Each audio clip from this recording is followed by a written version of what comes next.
você se identifique, né? Não talvez na proporção do que acontece mundo afora, mas você já levou uma pisazinha mais pesada, né? Com sandália havaiana, umas tapas nas costas para ficar a mão, assim, uns 5 dedos lá também. A turma antigamente castigava pesado. A gente vai conversar com o psicólogo Liércio Pinheiro sobre os castigos físicos, tá certo? Que são aí parte da chamada disciplina violenta, que atinge hoje no mundo pelo menos 400 milhões de crianças. É algo impressionante, tá? Esse dado foi passado pelo Fundo das Nações Unidas para a Infância, Unicef. Doutor Liércio, seja bem-vindo aqui ao Jornal da Mix. A gente falava em tom de brincadeira, né, das lapadas que levamos na vida, mas a gente está falando de coisa muito mais grave aqui que anda acontecendo no mundo, né? E quais os prejuízos disso para a vida dessas crianças? Muito bom dia. Bom dia. Bom dia, ouvintes da Rádio Mix. Nós estamos falando de uma situação, né, que não é apenas a questão, né, de uma educação, mas nós estamos falando de uma violência infantil. Uma violência que vai ter repercussões extremamente sérias, graves, sobre a alteração do comportamento. Vamos imaginar o seguinte: a personalidade do ser humano, de uma criança, ela é formada até os 5 anos. Observe que a pesquisa está mostrando 400 milhões de crianças na faixa etária de 5 anos de idade. Então, até os 5 anos, a nossa estrutura da personalidade ela é formada. Então, esse processo de formação vai ter graves consequências quando submetido à violência. Porque não está falando, né, de apenas um processo único, você chamar a atenção da criança, ou até aborrecimento. Quem não teve aborrecimento com criança, até para educá-la. No entanto, não é isso que nós estamos falando. Nós estamos falando de um tipo de violência gravíssima, que não é só a violência física, mas a violência emocional, a violência psicológica, aquela violência onde você vai abalar a autoestima da criança de um processo que ela está vivenciando na formação da sua personalidade. E isso vai ter consequências graves por toda a vida. É isso que nós precisamos compreender. Então, não é só aquilo que nós passamos, pelo menos na minha geração, né, que eu levei, né, a famosa havaiana, a chinelada. A chinelada, mas não é isso que nós estamos falando. Vamos trazer exemplo, então? Vamos lá. Imagine um pai agressivo, porque isso tem a ver com todo o processo de reprodução, né, que chega em casa e ele vai... Devido às suas frustrações do dia, a criança é barulhenta por natureza e tem que ser. A criança ela é ativa por natureza e tem que ser. E ela está brincando, fazendo barulho e isso irrita algum tipo de adulto e ele vai manifestar um desagrado através da pancada ou através da agressão verbal. E isso é muito, muito comum. Olha só, eu estou falando a criança como vítima da frustração dos adultos e a criança como o lado mais frágil da família. Então, esse é o melhor exemplo que a gente pode dar. Lógico, eu tenho inúmeros exemplos. Eu tenho exemplos voltados para bebês de 6, 8 meses sendo agredidos pelos pais, principalmente pelo genitor, às vezes pelo padrasto.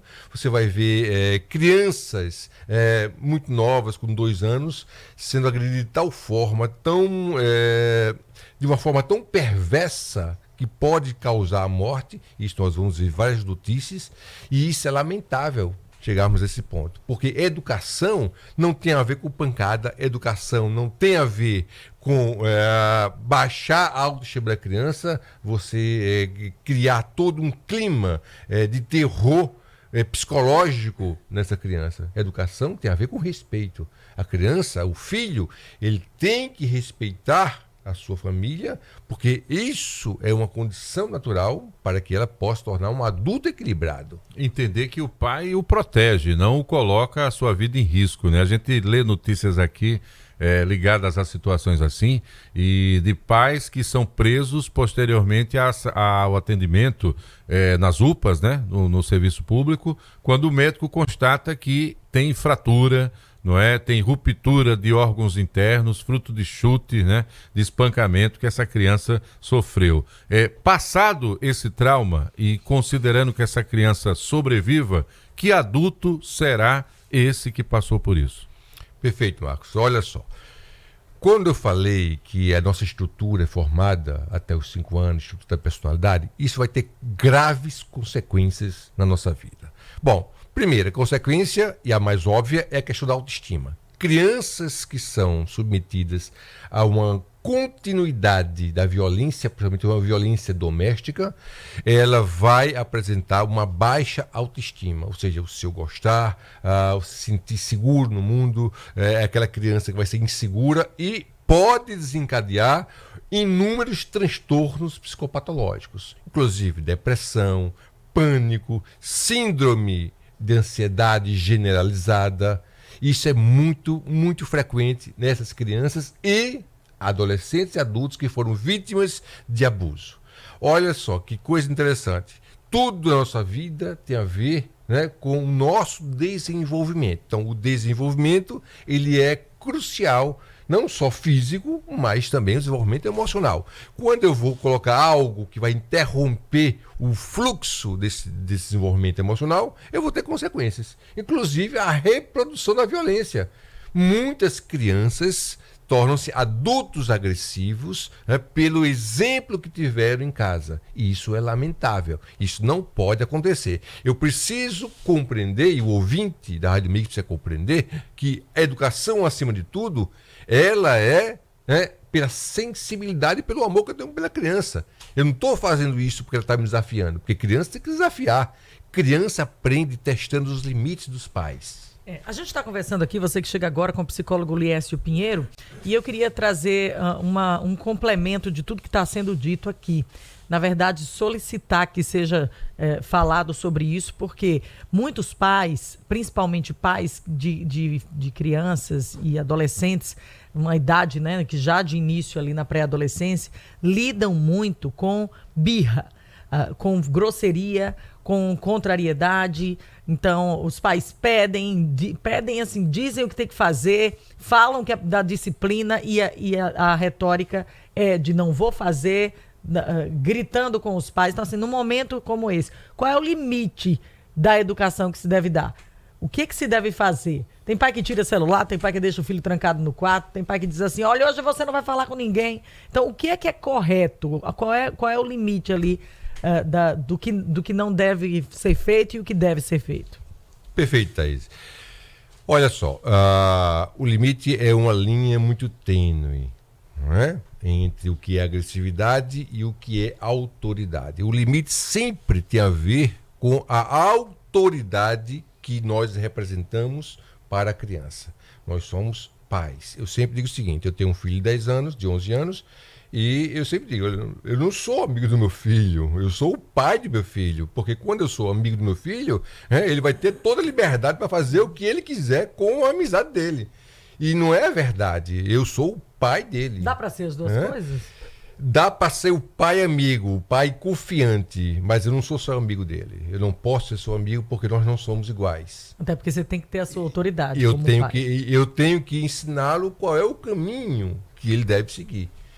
Então, uma criança aprende testando limites. Se você é apenas amigo do seu filho, ele vai testar os seus limites como ele testa com as amizades.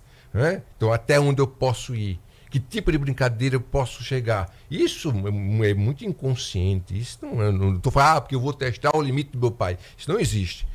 Isso faz parte da natureza. Então, o que acontece? Uma criança, e aí voltando à tua pergunta, uma criança ela é educada pela autoridade que os pais representam na vida dela. E isso que é importante. Nós não criamos os filhos, pelo menos não devemos criar os filhos para a gente. Nós criamos para a vida. Ele precisa aprender o que é se desenvolver, o que é se tornar adulto. Esse é o princípio. Lógico que, inevitavelmente, a autoridade ela precisa ser posta à mesa de tal forma que isso não se transforme em violência. Isso que é o ponto fundamental. Nesses países onde a gente já descobriu, né, que por meio do levantamento do Unicef, que acontecem castigos físicos, né, com muita violência, essa disciplina violência, são países que, consequentemente, também reproduzem constantemente essa violência com os adultos, né? Adultos contra outros adultos, tem sido assim? Tem sido assim, tem sido uma reprodução, inclusive, muito dessas violências nesses países é algo cultural. Isso é lamentável, né? Por quê? Porque eu não posso ter uma sociedade que incentiva esse tipo de violência, porque há uma reprodução natural de todo o processo agressivo e se torna-se destrutivo para uma cultura. Impressionante isso, Thaís. Eu vi um filme, então fiquei tentando lembrar aqui o tempo todo, aonde tinha um pai que ele tentava remar contra a violência da tribo, que era uma tribo africana. E todas as vezes que os filhos dessa tribo cometiam alguma traquinagem de crianças, elas tinham que ser punidas na frente da tribo. E tinha um pai que resistia em fazer isso porque ele também já tinha sido punido dessa maneira. E a tribo se reuniu e chegou à conclusão que quem tinha que ser punido publicamente era o pai. Então, todas as vezes que o filho fazia algo errado, quem era punido era o pai. Era impressionante, era um ciclo de violência parecido com o que trouxe aqui o psicólogo Liésio Pinheiro. Gente, esse assunto não se esgota aqui, até porque a educação é algo dinâmico, né? E, obviamente, talvez os dias de hoje imponham para os pais que ficam mais tempo fora um desafio muito maior. Mas eu acho que pistas foram dadas aqui de que reações violentas que vão moldar a personalidade de uma criança vítima e que também pode, no futuro, reproduzir essa violência, não devem ser seguidos, né? Doutor Liésio Pinheiro, prazer conhecê-lo e parabéns por essa reflexão hoje sobre esse tema que marca a vida, né? A gente foi lembrando aqui de coisas do passado. Eu fiz uma regressão quase pública aqui de 38 anos, pelo menos, 39 anos por aí. Então, muito obrigado, já nos fez pensar, acho que fizemos isso também com parte do nosso público. Até uma próxima oportunidade, doutor Liésio Pinheiro, psicólogo. Obrigado. Vamos na sequência aqui com mais um giro de notícia. Priscila Espina.